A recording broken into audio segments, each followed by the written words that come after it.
Day Spa, located at 41 West Main Street in Northeast Pennsylvania, proudly supports Chautauqua Sunrise and its volunteers. More information at bellasalonanddayspa.net. Westfield Memorial Hospital provides high-quality health care to residents of Western New York, offering patients the most sophisticated medical advancements while keeping the ease and familiarity of a community hospital. Support for Chautauqua Sunrise has been provided by WRFA 107.9 FM, Jamestown's public radio station, streaming online 24/7 at WRFALP.com. Low power to the people. Chautauqua Sunrise is made possible by a grant from Fredonia Place, a continuing care retirement community providing dignity in a modern luxury environment. Meter's Restaurant, a family tradition for over 50 years in downtown Ripley, is a proud supporter of Chautauqua Sunrise. Meter's provides all-day dining, banquet services, and custom catering, specializing in pie.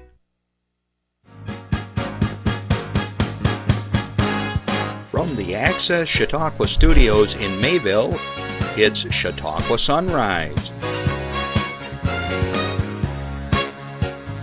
Chautauqua Sunrise is hosted by Doc Hamels and supported by the award-winning volunteers at Access Chautauqua.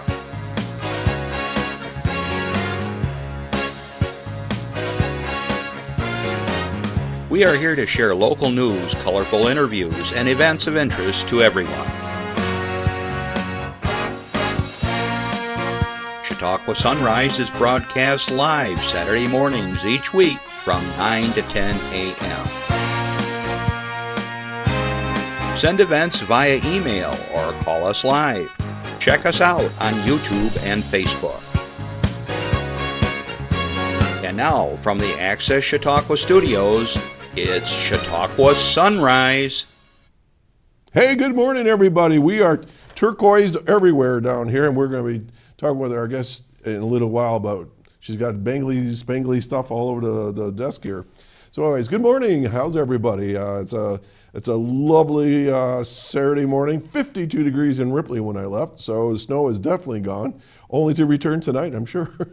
It's March, in like a lion or out like a lamb, or vice versa. What is it, lamb and, lamb, liar, lion, whatever. So I guess we're going to have a little bit more snow before it's all over, but hey, it's okay. I'm good with that.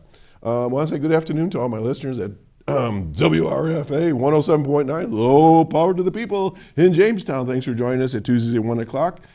This show, I think, will have a lot of interest for all of you, so I hope you stay right with us. It's definitely springtime finally. We've been talking about that, and we mentioned last week the bluebirds were back and stuff, but it was even more breathtaking last night when we got home from our dinner out, and the peepers were going nuts. My wife just loves them. I was going to record them. I did that years ago when I was with Reed Powers, and I played a recording of the peepers out in the woods. But it's pretty fascinating to listen to them. One night they were so loud, I just yelled "Stop!" and they stopped for like 10 seconds, and they start again. But everything's starting like waking up, and the ground is getting warm again, and just waiting for the forsythia bush to open up, and the pussy willows are out. I already grabbed a bunch of them, so it feels good, smells good, great. Want to remind everybody that this is a call-in show, and we are live here in Mayville. And if you want to give us a call at 753-5225 and comment, question, announcement, a shout-out for a birthday, whatever, anniversary, you have a special event for your organization, happy to have you call in, and don't be shy. If you are a bit shy, you can just leave a message and they'll relay the information to me here right in the studio, and we'll do it live. You can always contact us on the social media site, as you see right there. You can go to our Facebook page, Chautauqua Sunrise. You can Twitter us. You can email us, just all kinds of ways of getting a hold of us. Drop it off at the studio here for all that matters. So please, don't be shy.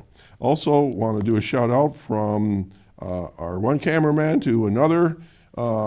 Justin Burt tells me that his big brother, Chris Burt, had a birthday this week on Wednesday, so we'll give a shout out to our director here at the studio, Chris Burt. Hold the applause. Thank you. We're a family here. We have a lot of fun. I mean, we all have known each other for a number of years, so it's just fun. And I remember Chris when he was still a student at Chautauqua Lake, I'm pretty sure.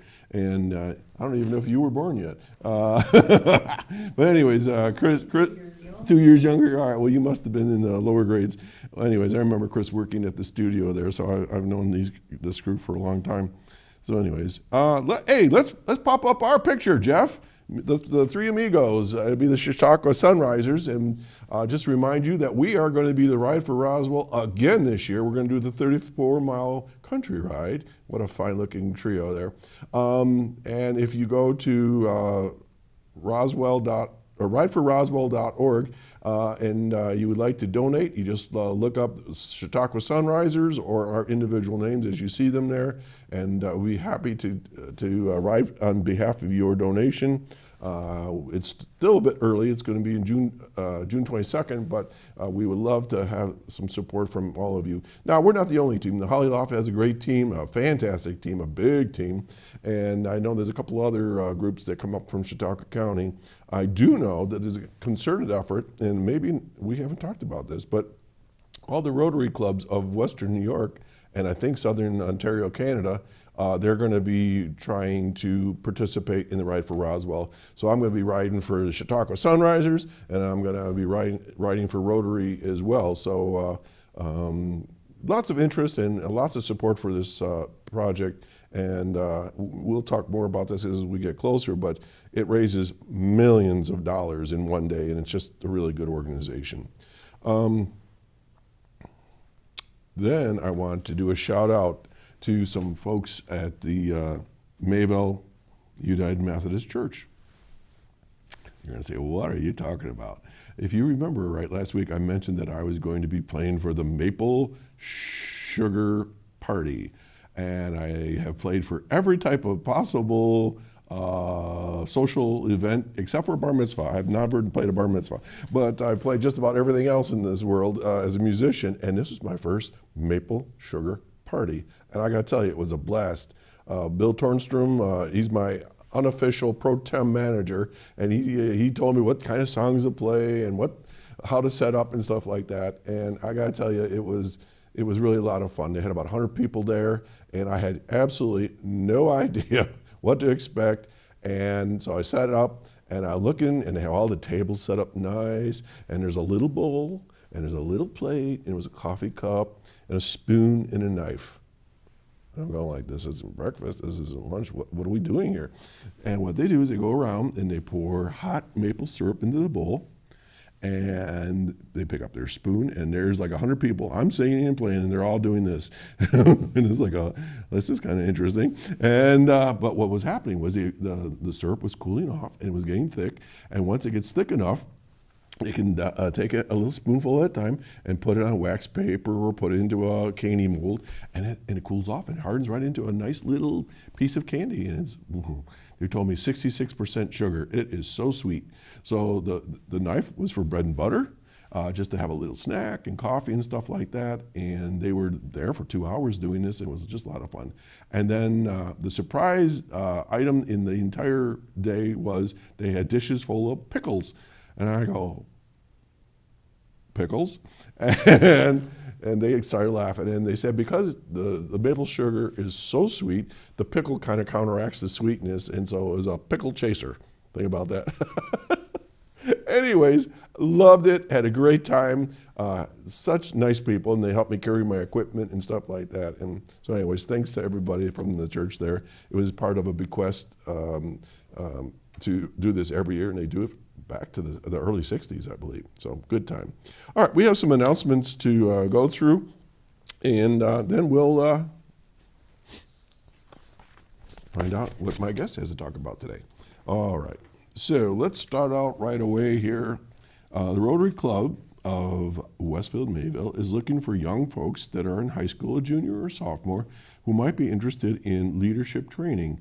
And this is slide 15, Jeff. There we go. And this is called Slapshot. And it's held, this training, May 3rd through the 5th, so it's a Friday through Sunday, in Canterbury Hills in Ancaster, Ontario, Canada. All right, and the student needs just to fill out an application, and all these applications are probably with the guidance counselors at school right now, and that would be Sherman, Westfield, Chautauqua Lake, and Brockton. Ripley students, they can check in at Chautauqua Lake since they attend there. But this week is it. If you have somebody that's interested, make sure they get their paperwork filled in and get it to Dan Smith. And if you have any questions about this, it's 269-9900, 269-9900, and Dan will answer any of your questions.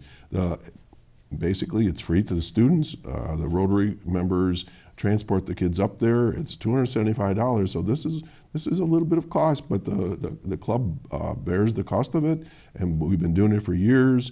And basically, you need some border crossing credentials, a visa or passport, enhanced driver's license, or a birth certificate with photo ID, and so forth. But I'll let you call the school if you're interested. But this is a great opportunity to get some great training for students. Okay, speaking of Rotary, let's go on to the next.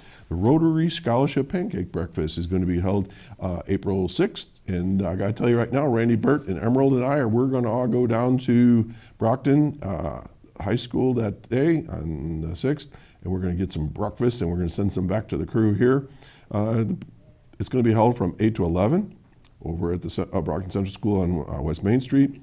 It's all you can eat pancakes, and then you get a portion of sausage, applesauce, coffee, tea, or grape juice. Tickets are only $7 for adults. Children ages 6 to 12 are $5, and if you're under 5 years of age, eat free. If you want tickets, you can go to Tracy Bennett's office over in Westfield, or give them a call at 326-3800.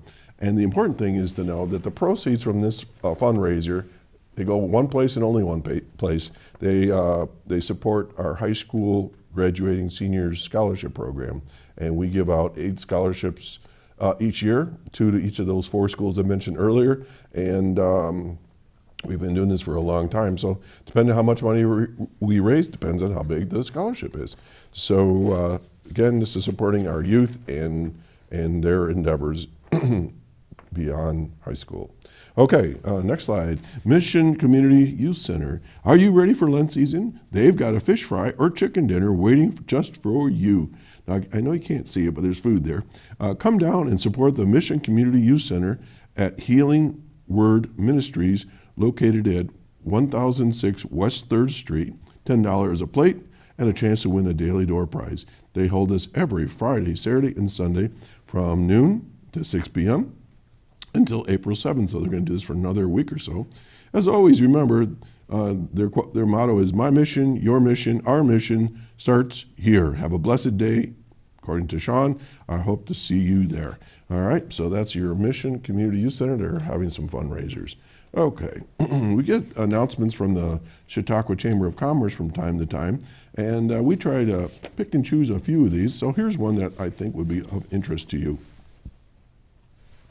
Chautauqua County Chamber of Commerce is pleased to announce that both Assemblyman Andrew Goodell and recently retired State Senator Catherine Young will be speakers for the Chamber's annual State Legislative Breakfast, Friday, April 12th. That's coming up. We are very excited that Kathy can join us, this is their words, as it will be an opportunity to hear her perspective on opportunities for the Southern Tier as part of her new role as Director of the Center of Excellence for Food and Agriculture at Cornell Agritech. Wow, that's a long title. And to discuss the New York State budget and proposed legislation. Senator Young served the residents of the 57th State Senate District for 14 years until she stepped down just past March 11th. Assemblyman Goodell, who was just on the show not long ago, continues to serve the 150th State Assembly District. So, if you're interested, the breakfast is going to be held, as I said, April 12th at 8:30 at the Lakewood Rod and Gun Club, a beautiful venue, I might add, on East Terrace Avenue in Lakewood. And it's sponsored by Chautauqua Institution, Insurance Management Company, JCC, Jamestown Mattress, a whole bunch of companies, Media One Radio, Nestle Purina, Pet Care, The Observer, Post Journal, Serta Mattress Company, SUNY Fredonia, Division of Advancement and Engagement, UPMC Chautauqua, and Webb's Year-Round Resort. Cost is $18 for for chamber members or $21 for non-members. If you're interested, you got to register hopefully by April 5 and give them a call at 366-6200 or 484-1101. Again, 366-6200 or 484-1101. And you always can go to their website at Chautauqua Chamber, all one word, .org. Okay, now, Rolling Hills Radio with Ken Hardley, episode 87. Okay, boys and girls, listen close to the TV station and the radio. Here we go. It's going to be held at Shawbucks, as always, on Monday, April 15th. They got a crew of people. All right, here we go. Don Dixon, the Jacobs Ferry Stragglers, hosted by Todd Burge, or of Todd Burge, Look Upon His Works, Ye Mighty and Despair. I don't know what that means. Larry Gross, maybe, host of NPR's Mountain Stage. This sounds like a lot of fun. Okay, best known among the key producers to emerge from the American underground's jangle pop movement of the early 80s, Don Dixon also enjoyed a cult following as a solo performer. A native of North Carolina, he dwelled in relative obscurity for well over a decade. I know the feeling. As a member of the little-known Arrogance, before attracting his first significant notice around 1983 after co-producing with Mitch Easter REM's landmark debut LPM Murmur. Having a man like Don Dixon on our stage is a real privilege. He is experienced in every aspect of the business. He is well respected everywhere. With any luck at all, he'll respect me, said Ken Hardley. We'll have to think about that, Ken. I like to give Ken a hard time. Hailing from the mountain towns of Pennsylvania, West Virginia, and Maryland, the Jacobs Ferry Stragglers draw freely from old-time bluegrass, jamgrass, rockabilly, and swing music. Jamgrass, that's a new term.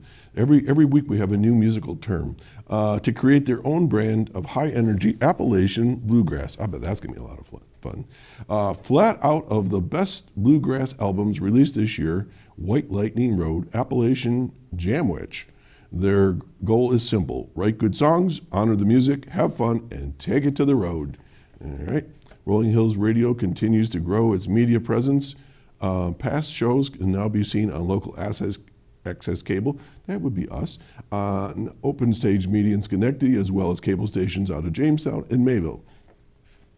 You can also view past shows on rollinghillsradio.org/past episodes.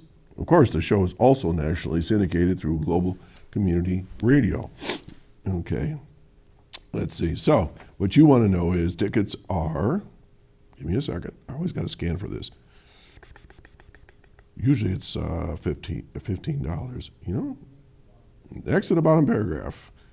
All right, it says food and drink. It starts, oh, there it is in parentheses. They always hide it on me. Doors open to all holding or purchasing tickets, $15. The doors open at 5:30. The rolling happy hour starts then, and then they go through 6:15. They close everything up. People take their seats. At 6:30, the show starts, and then they have a 10-minute intermission, and then, of course, the meet and greet, which is always a lot of fun with the performers.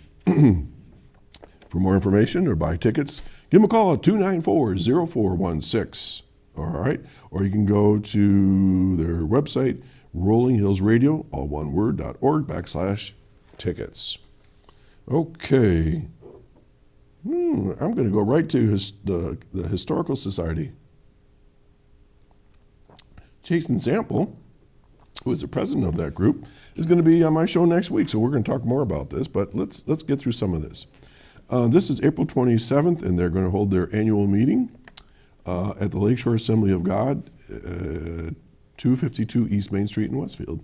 The annual meeting gives historical members an opportunity to learn more about some of the organization's highlights over the past year. In addition, the event will also feature a lunch and a lecture. This year's featured speaker will be author and Chautauqua County native Jacob Ludes III, who will discuss his recent book, A Thread in the Fabric, the Chautauqua Erie Region to 1865. Wow. that's up to 1865. And if you go through a lot of our towns and communities, lots of the towns are like 1816, 1820. So I bet that's going to be pretty interesting. Lude's book reveals the fabric of American history by tracing a single thread in the fabric, the history of the Chautauqua, Erie region of western New York, which Lude's presents as microhistory of the whole of the American past. The volume tells the American story through a focus on the Chautauqua Erie region from the arrival of the first people 13,000 years ago. It then proceeds through the period of colonial and American settlement and examines the conflict of the French, British, and colonial interests in the region. The War of Independence, Western New York is part of the first frontier of the United States. The War of 1812, the impact of the Erie Canal, the period of growth that took place from the 1820s right up to the Civil War. Sounds like a really good program. 13,000 years ago, okay. Yeah, your dad told me your great-great-great-great-great-great-great-great-great-grandfather was there. The cost is $15. Reservations are due by April 19th. For more information, give them a call at 326-2977. And we will talk more about this next week. Okay, let's see here. What else do we have? Let's just go right on to the next couple slides. This is a save your date, and my good friends over in Jamestown, the Rotary Club there, they are having their 100-year gala. 100 years, imagine that.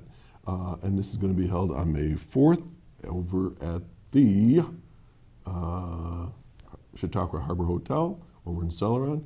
Tickets are, I believe, $100 a person, and that's going to include a raffle and dinner and all kinds of fun things. It looks like it's going to be a really spiffy dress-up type thing. You also have room rates there listed on the program. And if you are interested, give them a call at 673-5214. And happy birthday to our friends in Jamestown. That's really awesome. All right, moving along. We have a Shred It Fest. Okay, not Shrek, but Shred. Shred It event is going to be held on May 4th, 10 a.m. to noon. And it's going to be held in the Westfield Memorial Hospital parking lot. And this is $10 per container, sponsored by the Westfield Memorial Hospital Auxiliary.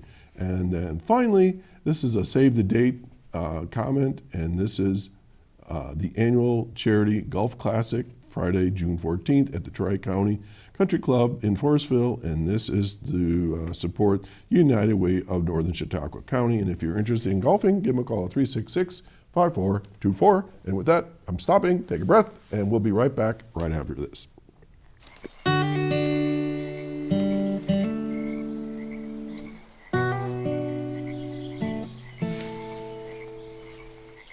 When you're out there, there's no telling what you'll find. I see it, I see it! Oh, look at you. There are some moments only the forest can inspire. Find yours at discovertheforest.org. Okay, we're back, and I want to welcome back Mrs. Jennifer Hamels-Sullivan. Hello. Hello. How are you? I'm just fine, and yes, there is a connection.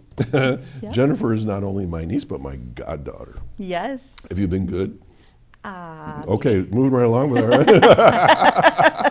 She's my brother's daughter, and Yes. Jen, you've had a very interesting career so far, and hopefully it's going to continue for many, many, many years in the public health sector, Yes. right? 20 years. So, why? I know a few people that are in that field. I do, Yes, you do. and I've had them on the show. Folks from CASIC and people from the Chautauqua Center and so forth, the county. But it's not a particularly well-known field to me among people I know. Okay, so what is public health? Well, it's doing health in the community and at various levels. So some people will look at different disease areas and focus in on that. Different sectors of health, whether it be specific to cancer, specific to diabetes, specific to prenatal health, all those different types of situations. And then you have different credentialing. So you have like someone like myself who is a public health or is an educator in the public. I'm not a public health educator. A lot of those folks are in the like health department, have those titles and stuff. I mean, I guess you could call me that. But a lot of people, you know, have that. They could be a respiratory therapist. They could be a nurse. They could be a doctor, a physician's assistant. You know, so and then specialties. You know, whether pulmonology or cardiology. Wow, I didn't realize it was that broad. Yeah. So I feel like you asking that question definitely. There's a macro level and a micro level on this, and so from the community side though, there's, you know, community-based organizations like myself with the American Lung Association or some of my other partners in the community that are going out into the community and doing education on a specific a specific disease area. I happen to be lung disease area. Right. As you know, I used to cover cancer more specifically, but still do lung cancer with the American Lung Association.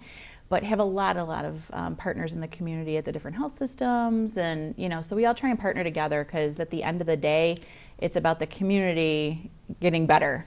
And some of the diseases out there have they call comorbidities, which are different disease areas. And I think we actually talked about that last time. Yeah. And by the way, thank you very much for having me back on the show. You're very welcome. I did want to Okay, throw that out there. so you know, some of us growing up wanted to be astronauts, or we wanted to be doctors, lawyers, teachers, rock stars, firefighters, nothing at all.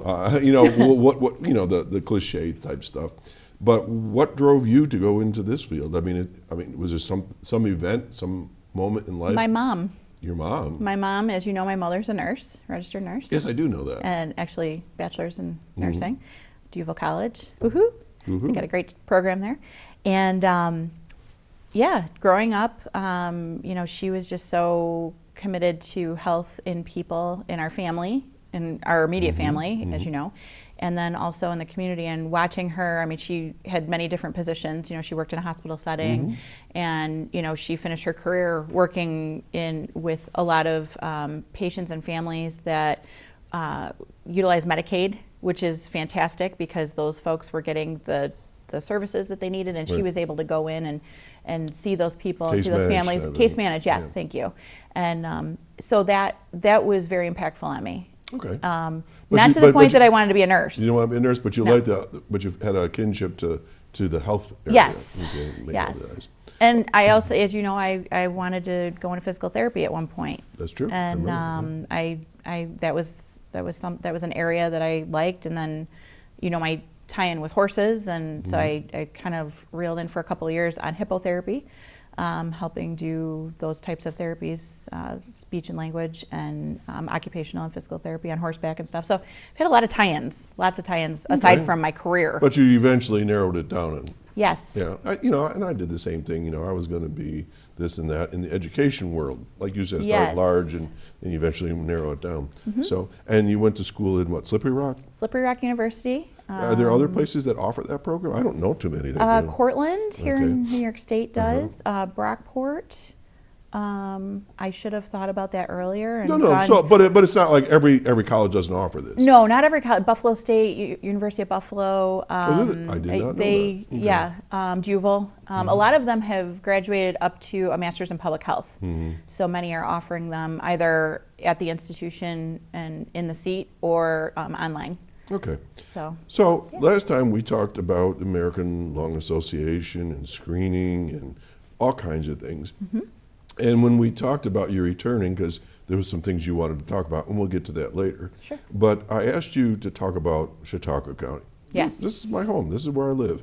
New York State has gotten beat up as not being a very healthy state, just recently, I believe. Yeah. And Chautauqua County has gotten some pretty low grades on a variety of areas, whether it was opioid addiction with babies or cancer along the lakeshore. I mean, these are things. These are statistics. These are not things I make up. Right. And we here at the studio and my show, we ponder these things. We wonder about these things.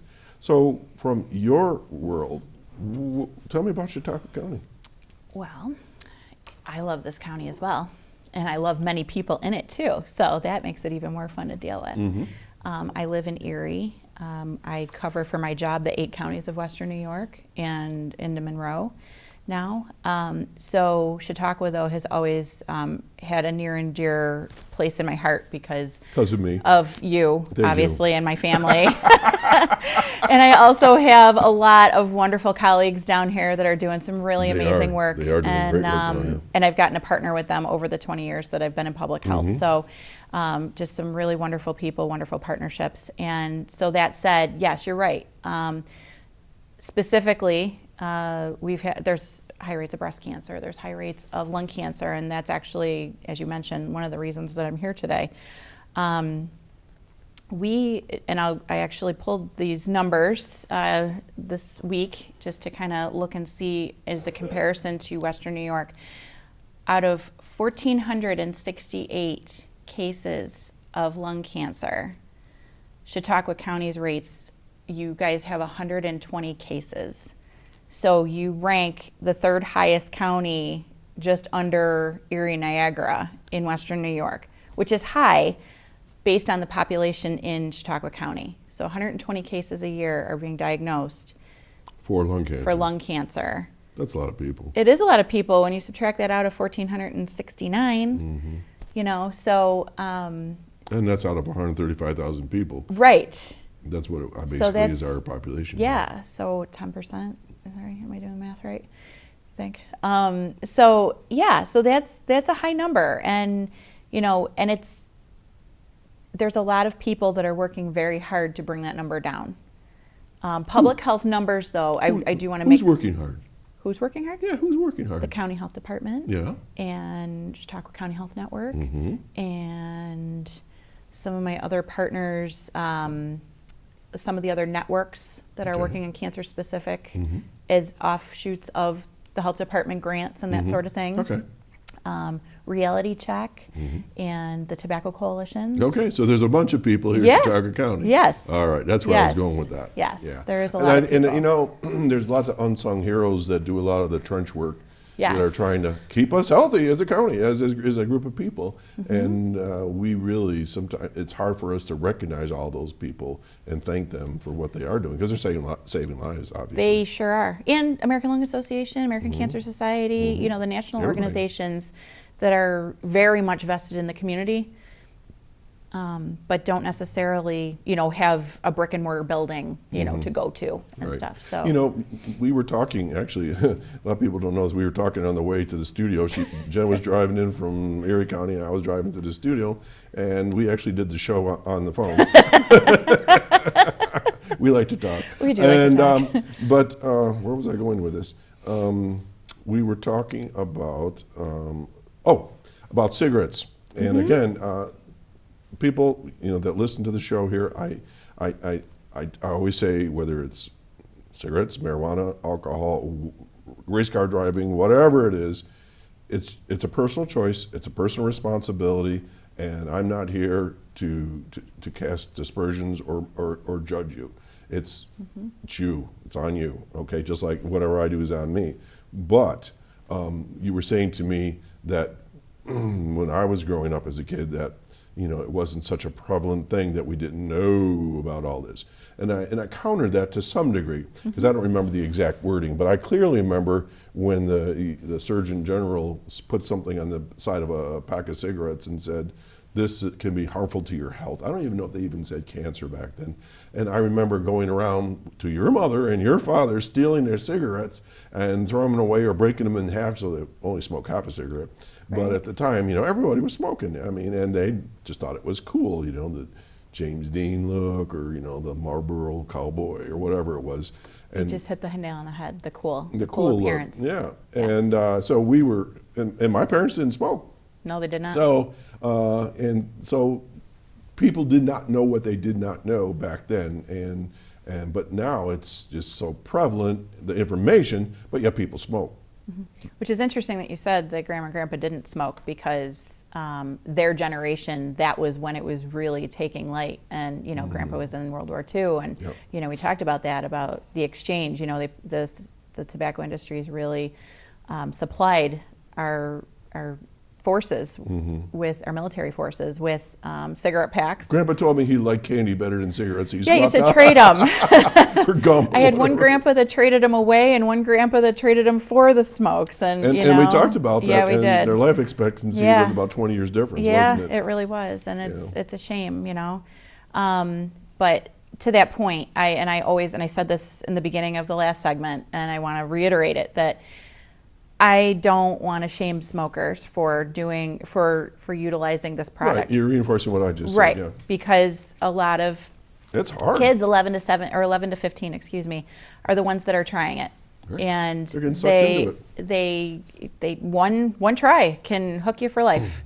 And unfortunately, nicotine is that addictive. And so Okay, let's so go back ahead. to what you just said. Yeah. Because I did not realize, and I've asked this of other health-related individuals in the field, professionals, and they say the same thing as what I'm going to say right now, that nicotine is the most addictive drug in the country, in the world. In the world, ever. And people don't realize that. Yep. And And a drop of it will kill an adult-sized man.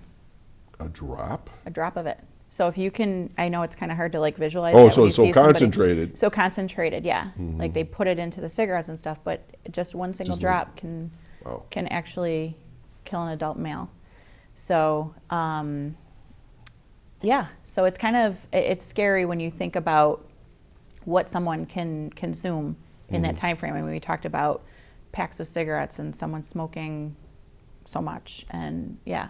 Okay, so last time we didn't talk about this, I'm pretty sure, and I listed when you said breast cancer and lung cancer. Okay, there's a correlation to smoking. So Smoking is attributed to everything. okay, so what happens when you smoke? What does it do to your body? Why does cancer develop? Because I'm told everybody has cancer cells in Yep. them. So what happens? So, like you just said, everyone has cancer cells. So you can live the most health-driven life ever. You eat right, you sleep enough, you exercise, you do everything right, and all of a sudden someone's diagnosed with cancer and they're like, what in the world happened here? I don't do this. I don't do anything that triggers this.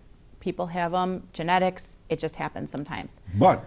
But, and there's a big but there, when you smoke, when you drink, when you go out in the sun too much, and as you know, I am living testament of that. Right. Did it too much when I was little, had melanoma twice. I am a living poster child for that. And any other drug use, that sort of thing. Those factors play into igniting those Triggering things. and triggering those cancer cells. So somebody can maybe just do something once. We talked about trying smoking, and if somebody has that instant, addiction kick in, it can really cause some serious havoc on So someone's it's really health. a great unknown when that moment happens. Yeah. So- Yeah. I mean, you look at somebody like George Burns, for instance. The man was in his 99 years 99 old. years old and smoking cigars the entire time. And people always used to, I mean, in my 20 years, I've heard about a lot of different people. And, Jen, look at this person, look at that person. And yes, he was an exception to the rule, Right. Well, it's like the 90-pound featherweight that their cholesterol is through the roof, and there's nothing they can do. Yes. I mean, it's just how it is. Just your genetics. Yeah. So that's pretty wild. So then with the smoking, it triggers things in your body, and that's when the cancer starts. Yes. And I don't want to necessarily just hone in on smoking, tobacco use. All right. What do you So mean you have by chewing that? tobacco too. Okay. And so both modalities are putting nicotine into your system in different methods. And so that nicotine gets into your system, and along with all the other junk that's in there, and it starts getting everything rolling. Okay, and I'm not going to put you on the spot on this question because we discussed it earlier, but pipe smoking would probably fit in the category of secondhand smoke or potentially the same as cigarettes? Yes. Okay. Yes. I don't have studies to show Right. what, the outcomes of it, because all of the smoking statistics are, all lumped together in that Right. way. I don't have it broken out. But there's chemicals in the tobacco. Oh gosh, yeah. Okay. Yes. And I'm not trying to No, that's say this fine. is like a first time people are realizing this, but what I'm getting at is even with the tobaccos that you put in your pipe, that would be Yes. releasing toxins. It's of some another sort. modality to Okay. burn the tobacco product. Okay, so and now we combustion. talked about cigarettes, we talked about chewing, we talked about pipe. What about, now let's go back to this next one. Mm-hmm. And I was telling you before the show that I just saw a commercial that they say new and improved, streamlined, better than ever, best flavor ever you're going to get, and it was the new vapor. Yep. And I mean, it's like, E-cigarettes. what are we doing here? I mean, it's like I think I shell shocked you last time in November when we talked about this a little bit, because I know it was, and you've had a few months to kind of digest this a little I mean, bit now. I didn't even realize vape was the brand name. I thought vaping was like an activity, but it's like you take the name of the company. I think they've taken it, and They've it made wasn't it- originally. Right, and they made it into a verb. Yeah. Okay. A lot of people, the original reason for e-cigarettes was supposed to be, in the brilliance of the tobacco industry, was supposed to be used as a cessation method to help people stop smoking. So one of the biggest things that people can do when they're trying to stop using tobacco, whether it's smoking cigarettes, smoking pipes, chewing tobacco, or any other types of things, is to stop doing it altogether. Because when you don't get rid of the habit, you're not going to be able to psychologically get rid of that. When you don't take the activities that you're doing it away. So say someone is driving to work and they smoke a cigarette on their way to work. Mm-hmm. Or they sit down after their dinner and they read the newspaper and they, smoke. You have to remove those activities away to get rid of the habit. Okay, so it's like you've paired certain things together, and it's just like the cup of coffee. As soon as you smell Yes. the coffee, the caffeine, the nicotine, Yeah. genes, me, Right. take me too. Yeah. Okay. And that's a good analogy, because a different lot of people lifestyle. pair those two things together. Yeah. Or smoking or drinking. A lot of people, like before we implemented the bars going smoke free, a lot of people put, drinking alcohol and smoking together. Okay, we talked a little bit about lung cancer, and but does the smoking actually do something to the? All right, I understand lung. cancer, but I always hear about the black lung and the brown lung. I mean, Yep.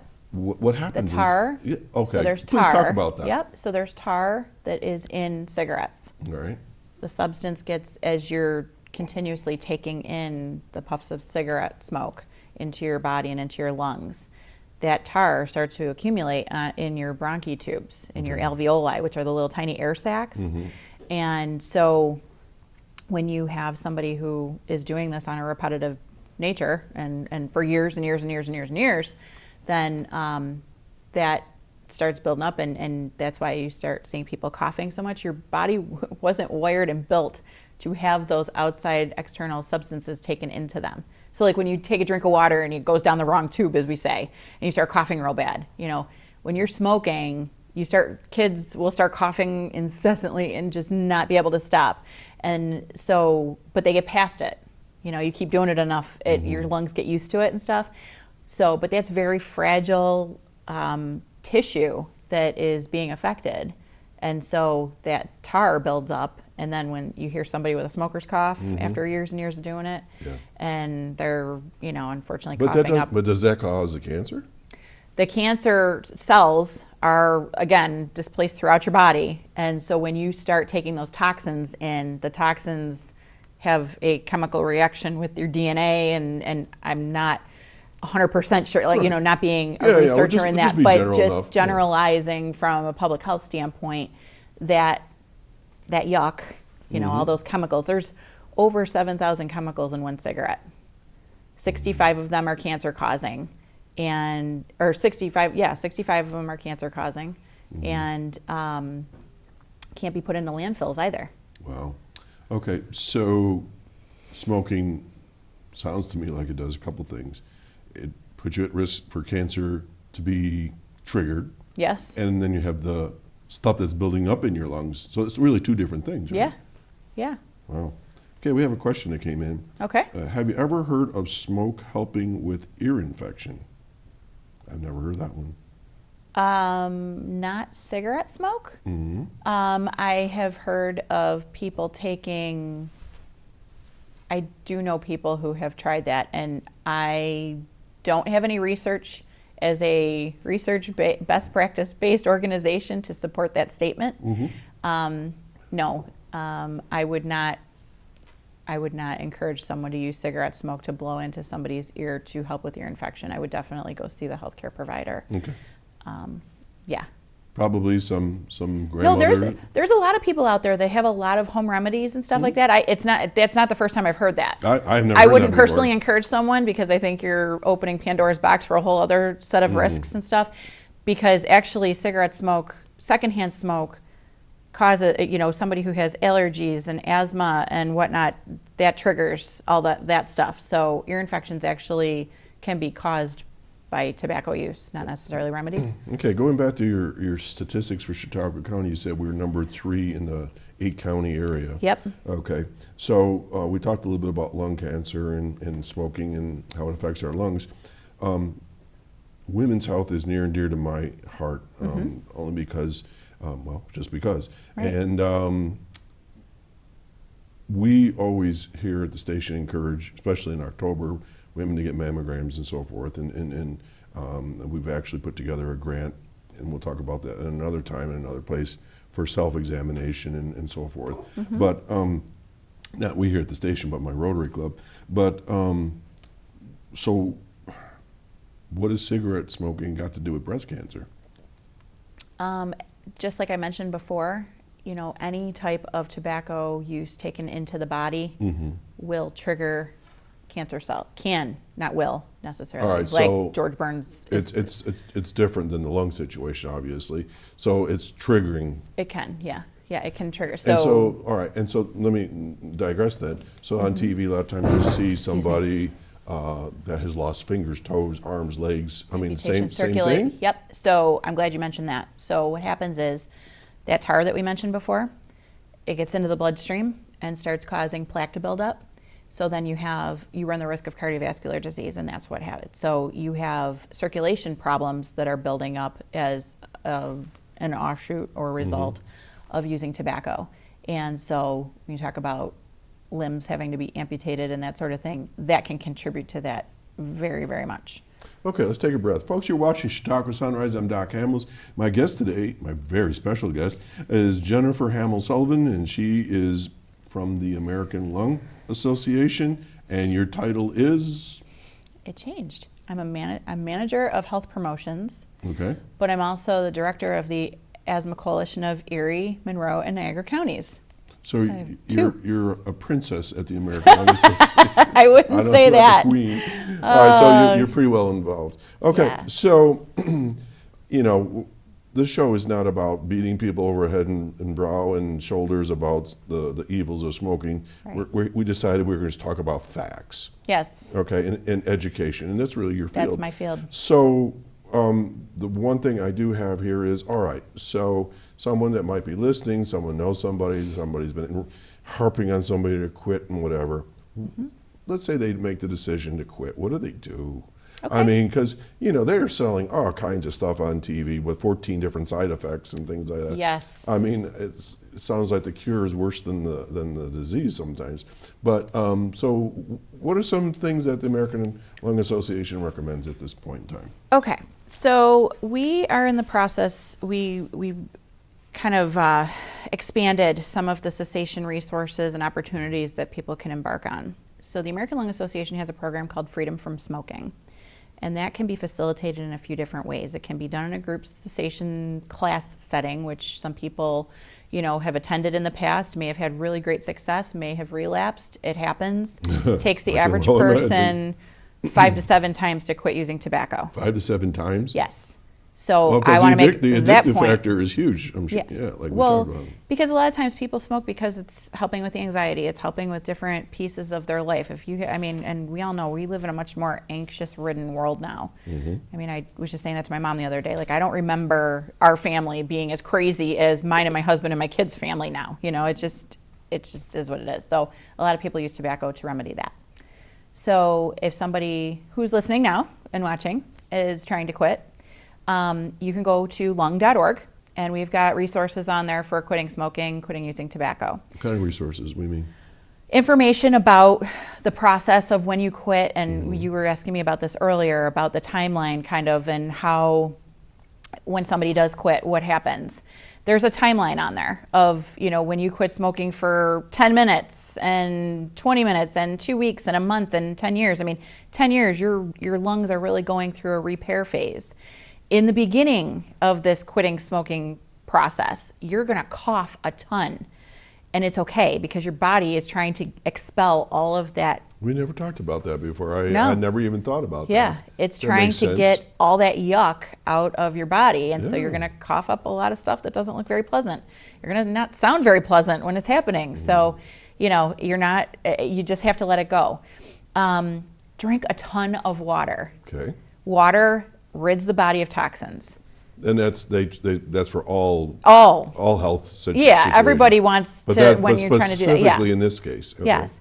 You asked me a little while ago, is there a correlation between people quitting smoking or using tobacco and weight gain? Yes, there is. And the reason being is because people will transition to food and go to Oreo cookies in place of and trying to remedy their craving for a cigarette. Okay, because you know what people say, well, as soon as I stop smoking, I'm just going to blow up. I'm going to blow up like a balloon. But it's not. And It's it not doesn't because need it's to be not- like that. It's not because you stop. It's No. because you transfer. Because you a different transitioned behavior. into a different behavior to remedy that craving. So that said, and some people don't like vegetables, but if you can find a snack like carrot sticks, like celery sticks, go for a walk, because a walk will help. And drink water while you're walking. Bring your bottle of water and go for a walk. It takes the average person to stave off a craving about 20 minutes. And I know sometimes that may sound like an eternity, but when you look at the benefit that you're giving yourself, and it'll pass. You just have to get past it. Okay. So drinking all that water and right. not putting the tobacco back into your system. All right, too. let's hold that thought. We have a call. Okay. Okay. Morning, caller. Well, good morning. This is Linda. Good morning, Jennifer. Hello, Linda. Yeah. And good morning, Doc. Good morning. I'm so glad you're on the show and talking about all of the effects of that happen with people with their bodies and their cardiac and pulmonary systems as related to substances like tobacco. You don't think about that sometimes, Yeah. Well, I understand. I'm sorry, I was out for a walk with the dogs, but I understand it's one of the most addictive substances. Yes. It's more addictive than even heroin or Yeah, morphine. we were just saying that. Yeah, and cocaine Yeah. too. Yes. Uh-huh. That's amazing to me. Yeah, and it starts at youth usually, doesn't it? Yes, between the ages of 11 and 15 is usually when kids will try it for the first time, because it's peer pressure, and they want to try and fit in and be cool and all of those types of things. Well, I remember years ago we used to have smoking lounges. Yes, you did. Yes. High school. Yes, in high school they did. I remember I did not have that when I was in high school, excuse me. But before me, a generation before your generation. In college, we had smoking lounges, and Yeah. people would sit around, and they were big, and we talked about our studies and homework Yep. and play cards, and Yeah. and everybody would be smoking. You could cut the air with a knife. Yeah. Yeah. That smoke was so thick. And I know a lot of the older people say that when they started smoking, the effects of tobacco were not being revealed by the tobacco companies, and That's true. they said they never would have started if they had known that. That's very true, Linda, and it's scary and it's very sad. Doc and I were just having this conversation while I was en route down here about that, and unfortunately, it was very in vogue to be able in the 50s, to smoke and have women with, it was very just classy, and you were in a higher level stature, if you had a cigarette in your hand. And, Well, in movies like now Voyager with Betty Davis and Oh, gosh, yes. he lights up 2 cigarettes and gives her one, and I think Bogey did that with Lauren Bacall, didn't he? Or, Yeah. Yeah, well, now we've got organizations that are actually trying to work with the movie producers and whatnot. Actually, here, a Reality Check that I mentioned a little while ago is a youth-driven organization through state health department funding and tobacco coalitions to work with movie producers and companies to try and educate them on the need to pull those smoking scenes out of movies because they're setting a really bad example, and kids want to fit in, and so they're gonna take things up so that they can fit in and be. It's a conversation piece for kids and adults too. Well, I know that's when I started when I was in college because everybody was smoking. Linda, it stunted your growth. I think Linda's about this tall. I think this midget stuff started genetically. I don't think. Oh, that's funny. But as I got older, I got tired of being out of breath. Yeah, it's amazing how that happens, and it builds up over time. And, as I was mentioning a little while ago, people start smoking and they cough really bad and it doesn't taste good, but then that peer-to-peer fit-in is so important to kids that age group that they will, they'll just fight through it and push through until their lungs are accepting of it. Mm-hmm. And they may still think it tastes nasty, but they'll just throw a piece of gum in after or something. Mm-hmm. You can smell it on a person if you don't smoke. Oh yeah, there's actually there's one thing I wanted to make that. I'm glad you mentioned that, Linda, because there's firsthand, secondhand, and thirdhand or tertiary smoke. And the first hand is off the cigarette, the person taking it through the filter. The second hand is off the other end of the cigarette, the combustible end, which is what is so dangerous, even more dangerous because it's not filtered to family members and pets and whatnot and people around you. And then the third hand smoke is when you go out or you have it in your home and then you smell it when you walk into somebody's house and it's on their furniture and their drapes and whatnot. Or if somebody goes outside, they're trying to be healthier for their family and they take it outside, which is great, but they still get it all over their clothes and they come back in and then it's dangerous. Lynn, it's funny you mentioned that, and Jen, I remember over the years, as people know, I'm a musician, and in the early days, we get home after a gig and you open up your guitar case and it was like a ghost of smoke would come out of there, and our clothes would just reek of it. And now when I open up my cases, you don't smell anything. It's got to be glorious. It's really different. So. Yeah. All right. Well, we're running low on time. Lynn, what's going on? Keep up the good work, and there are employment and training services with the Senior Employment Program at the Office for the Aging and other services, 753-4471. And thanks again. Have a great weekend. Thanks, Thank you, Lynn, for Linda. Take care. All right. You too. Bye-bye. Bye-bye. All right. Well, Jen, yes. We're down to a couple minutes here. I I know it seems hard to believe, as we always do. Yeah. But you've got some events coming up that I'm sure you want to talk about, so go for it. Okay, thank you. So during our conversation about lung cancer, there is an initiative because about 5 years, well, it's probably about 7 years ago by the time all the research was done. 5 years ago, the American Lung Association received information and data about the fact that women were being diagnosed with lung cancer exponential rates and passing from it, which was just completely unnecessary and something that we really needed to address. Mm-hmm. So again, 5 years ago, this event initiative, I should say, called Lung Force was born about lung cancer. Okay. And Lung Force was born nationally, and we have about 31 events across the nation. And there's 2 events that fall under this umbrella. Okay. One is called the Lung Force Expo. Okay. And this is the second year that we're doing this in Buffalo. It is going to be May 11th, and it's going to be at the Grapevine banquet facility up on Dick Road in Depew. And I know for your viewers here in Chautauqua County, going up to Buffalo sometimes is a little bit of a jump, but it's so worth it. We have cars here. Yes, you do. Yes, you do. Okay. And if anyone needs any, help with that transportation and stuff, I can definitely help with that. If a bus wanted to get, a group of people together to come up, we could definitely do that. Okay. But that event, it's a 2-track event. There's one for healthcare providers. So any of your nurses, your PAs, your respiratory therapists, that sort of thing, they can get information. We can register at action.lung.org/Buffalo Expo. Okay, and let's go to your next event. And we have our Lung Force Walk, which is May 30th at the Buffalo Harbor State Park, 5:30. We are looking to celebrate survivorship, memorialize people who've lost their battle, and have a really wonderful family time. That's also at action.lung.org/Buffalo Walk. Jen, we're out of time. What's the phone number people can give you a call at? At 716-271 888-888-6388. Okay. Folks, you've been listening to Chautauqua Sunrise. We've run out of time again. My guest today has been Jennifer Hamels-Sullivan from the American Lung Association. I hope you picked up a little piece of information that'll make your lives healthier, or those that you love around you. And thanks, Jen, for coming by again.